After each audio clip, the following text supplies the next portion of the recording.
네, 오늘 성경 말씀 보시겠습니다. 출애굽기 1장 8절부터 14절까지 말씀입니다.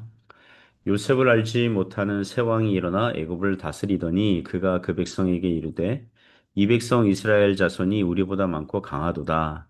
자, 우리가 그들에게 대하여 지혜롭게 하자 두렵건대 그들이 더 많게 되면 전쟁이 일어날 때 우리 대적과 합하여 우리와 싸우고 이 땅에서 나갈까 하노라 하고 감독들을 그들 위에 세우고 그들에게 무거운 짐을 지워 괴롭게 하여 그들에게 바로를 위하여 국고성 비돔과 라암셋을 건축하게 하니라. 그러나 학대를 받을수록 더욱 번성하여 퍼져나가니 애굽 사람이 이스라엘 자손으로 말미암아 근심하여 이스라엘 자손에게 일을 엄하게 시켜 어려운 노동으로 그들의 생활을 괴롭게 하니 곧 흙 이기기와 벽돌 굽기와 농사의 여러 가지 일이라 그 시키는 일이 모두 엄하였더라. 네. 아멘. 네, 오늘 애굽의 선동과 학대, 애굽의 선동과 학대 이런 제목으로 하나님 말씀 증거하겠습니다. 오늘 성경 본문은 애굽 왕이 이스라엘 백성들을 노예로 만들려고 선전선동을 하고 이스라엘을 노예 삼고 심하게 학대하였다는 사건을 다루고 있습니다. 몇 가지 교훈으로 은혜를 나누고자 합니다. 첫째는 세상은 교회를 노예 삼고자 선전선동을 한다는 것입니다. 세상은 교회를 노예 삼고자 선전선동을 한다는 것입니다. 8절부터 11절에서 교훈하고 있는데요. 먼저 8절을 보시면 요셉을 알지 못한 새 왕이 일어났다 그래요. 예, 요셉을 알지 못하는 새 왕이 일어나 애굽을 다스리더니 요셉을 알지 못했다는 것은 요셉의 공로를 일부러 무시하고 인정하지 않는 새 왕이라는 거죠.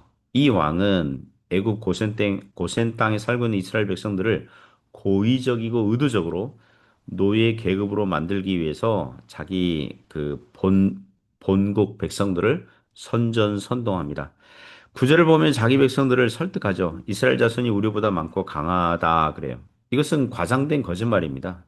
이스라엘 백성들이 애굽 본토 사람들보다 많고 강하였다면 애당초 노예가 되지 않았을 거예요. 아무리 이스라엘 백성들이 생육하고 번성하고 숫자가 많아졌다고 하여서 애굽 본토 사람들보다 많은 것은 아니었을 것입니다. 하지만 이전보다 점점 이스라엘 혈통의 사람들이 많아지는 것을 느끼고는 있었겠죠. 예, 애굽 백성들이 좀 위기감을 좀 느끼고 있었겠죠. 10절은 애굽의 장래에 발생할 수 있는 최악의 수를 상상하여 만들어서 애굽 본국 백성들의 염려를 더욱 자극합니다. 이스라엘 백성들의 숫자가 지금보다 더 많게 되면 애굽이 타국과 전쟁이 일어났을 때에 이스라엘의 애굽 대적 국가와 연합해서 애굽과 싸울 것이고 애굽에서 나갈 수 있다는 최악의 수를 떠올리게 하여서 그들의 염려를 자극합니다. 여기도 그 허점이 있거든요. 그러니까 이스라엘 백성들이 애굽 대적과 합하여 우리와 싸우고 이 땅에서 나갈까 하노라. 나가면 되잖아요. 나가면 되잖아요. 그렇잖아요. 나가면 되잖아요. 나가면 문제가 아닐 것 같은데. 오히려 애굽을 다스리고 우리의 대적과 합하여 우리와 싸우고 우리를 다스릴까 염려하노라 그러면은 뭐 설득력이 있는데 이 땅에서 나갈까? 그러니까 뭔가 이 노예 계급으로 만들려고 이 아주 영악한 정치 노림수를 지금 하고 있는 거죠. 오늘날이나 100여 년 전에 그 2차 대전 때 그 프로파간다, 선전선동 이런 용어가 생겼잖아요. 정치 선전선동 그죠? 그때만 있었던 게 아니고요. 이게 3,500년 전에도 있는 것입니다. 오늘날 세계 여러 나라에서 이민자들이 본국에 와서 그 이민자들 비율이 좀 점점 높아져 가고 외국인 노동자들이 저임금 받으면서 일하면서 본국 사람들의 그 취업 자리를 차지하고 본국 경제가 어려워지고 본국 사람들이 살기 힘들어지면 한결같이 그 나라의 우익, 보수, 정당의 정치인들은 본토 국민들의 불안감과 염려를 자극해서 반이주민, 반외국인 정책을 펼치게 돼 있습니다. 외국인들은 항상 본토 국민들의 이 민족주의로 무장한 정치 선동과 그 노림수의 희생자들이 되게 되어 있습니다. 오늘날 당장 미국에서 이 트럼프 대통령이 그 미국 내에서 외국인 노동자들이나 불법 이민한 자들을 색출해서 미국에서 쫓아내는 그런 정책을 강하게 펼치고 있잖아요. 곳곳에서 이 갈등이 일어나고 있는 것을 봅니다. 유럽도 마찬가지예요. 현대 정치에서는 그렇게 해서 다수의 본국 사람들의 표를 얻어서 정치 권력을 잡고자 하는 것입니다. 그러나 고대 애굽은 이스라엘 백성들을 내쫓으려는 것이 아니라 애굽에서 거주하게 하되 그들을 노예 계급으로 만들고 이등 국민으로 만들어서 불이익을 주고 억제 정책을 쓰려고 하는 것입니다. 그리하여 11절을 보면 감독들을 이스라엘 백성들을 위해 세우고 그들에게 무거운 짐을 지워 괴롭게 하여 그들에게 바로를 위하여 국고성 비돔과 라암셋을 건축하게 하였다고 합니다. 비돔은 나일강 근처라고 하고요. 라암셋은 고센 지역에 있다고 합니다. 애굽의 이 영악한 이 계획, 이스라엘 백성들을 한꺼번에 노예 계급으로 떨어뜨려서 이 아주 값싼 거대한 노동력을 얻죠. 예, 그 노예들에게 복지 정책 필요 없죠. 그리고 뭐 경제적으로 손해볼 거 없죠. 그죠? 노예잖아요, 노예들. 그냥 먹고 그냥 생존하게끔만 하면 되는 거죠. 그래서 이 애굽은 경제적인 이익을 얻는 거죠. 이스라엘 백성들은 공무원 될 수 없고요. 예를 들면 오늘날식으로 얘기하면 사회에서 높은 자리에 갈 수 없고요. 그저 성이나 도시 개발에 필요한 노동력을 제공하는 일만 하게 되는 비참한 신세가 되는 것입니다. 우리나라가 일제시대 때 일본의 개발 지역에 끌려가서 강제 노역을 했잖아요. 이스라엘 백성들은 그런 일을 수십 년 한 게 아니라 수백 년, 뭐 100년이고 200년이고 하는 것입니다. 출애굽 사건이 없었다면 더 오래 하게 될 뻔했죠.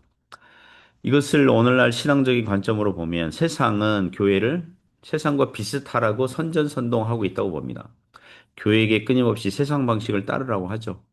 인생에서 가장 중요한 가치는 돈, 재물, 재화를 많이 만드는 것이고 남들보다 더 높은 곳에 올라가서 떵떵거리면서 행복하게 살라고 부추기고 있습니다. 그런 탐욕과 욕심에 눈이 멀게 해서 믿는 신자들로 하여금 세상 사람들처럼 이 땅에서 보물을 쌓는 일에 올인하도록 하고 있는 것입니다.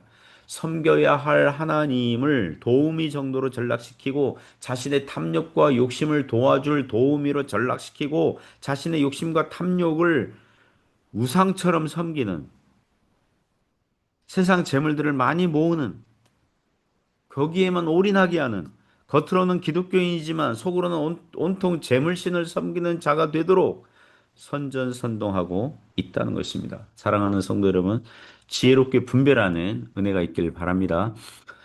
두 번째 교훈은 교회는 세상의 학대 속에서도 번성한다는 것입니다. 12절에서 14절에서 교훈합니다. 그러나 학대를 받을수록 더욱 번성하여 퍼져나가니 애굽 사람이 이스라엘 자손으로 말미암아 근심하여 이스라엘 자손에게 이를 엄하게 시켜 어려운 노동으로 그들의 생활을 괴롭게 하니 곧 흙 이기기와 벽돌 굽기와 농사의 여러 가지 일이라 그 시키는 일이 모두 엄하였더라. 애굽은 이스라엘 백성들을 노예로 삼고 노역을 시키면 숫자가 줄어들 걸로 기대했습니다. 그러나 놀라운 일이 발생하죠. 12절을 보니까 학대를 받을수록 더욱 번성하여 퍼져나갔다고 합니다. 그러자 애굽은 근심해서 더욱 일을 엄하게 시켰고 어려운 노동으로 그들의 생활을 괴롭게 했습니다. 흙 이기기, 벽돌 굽기, 농사의 여러 가지 일이며 그 시키는 일이 모두 엄했다 그래요. 그 애굽 사람들이 이렇게 생각했겠죠. 이렇게 노예 계급으로 만들면 노예 계급으로 만들면 이스라엘 백성들이 일하다가 다치고 병들고 아프고 쉽게 뭡니까 그 생존율이 떨어지는 거죠. 그죠? 사망률이 높아지는 거죠. 쉽게 죽어갈 것 같았습니다. 이스라엘의 어린이, 청소년, 청년들은 꿈이 없어졌잖아요. 아무리 잘해봤자 노예에 불과하니까 그 의욕을 잃고 무기력하게 살다가 죽어갈 걸로 봤죠. 먹고 살기 어려우면 부모들은 자식 낳는 것을 꺼려 하잖아요. 먹고 살기 어려우면 부모들이 뭐 자식 낳겠습니까? 자기 자식 낳아봐야 또 노예가 되는데 그 인구가 늘지 않을 걸로 예상한 거죠. 인구 절벽 되기를 기대한 거죠. 그런데 이스라엘 백성들은 그렇지 않고 더욱 번성하여 퍼져 나갔다는 것입니다. 이 구절은 오늘날 결혼하지 않거나 아기를 낳지 아니하려고 하는 한국 사회를 돌아봐야 할 것입니다. 특히 믿는 신자들이 세상 따라가면 안 되죠. 이 사회적인 구조도 아기를 낳고 키우는데 유익하도록 개선해야 되겠지만 청년들과 부모들도 결혼하고 자녀를 낳는 것을 하나님께서 주신 선물로 알아야 한다는 것입니다. 요즘 시대에 이런 질문 하거든요. 아기를 키우는 부모에게, 자녀를 키우는 부모에게. 아기를 키우는데, 자녀를 키우는데 얼마나 힘드세요? 이렇게 묻거든요. 자녀를 키우는데 얼마나 힘드세요? 얼마나 어려우세요? 물론 그런 어렵고 힘든 면이 있죠. 어렵고 힘든 면이 있는데, 실은, 아, 믿는 신자들은 이렇게 물어야 되죠. 자녀를 키우면서 얼마나 행복하세요? 자녀로부터 받는 행복이 얼마나 많으세요? 하나님께서 주시는 행복과 은혜가 얼마나 풍성합니까? 이렇게 묻는 게 더 성경적이라고 봅니다. 왜냐하면 자녀는 하나님 선물이잖아요. 태의 선물이잖아요. 물론 키우기 어렵죠. 힘들죠. 하지만 행복이 더 많잖아요.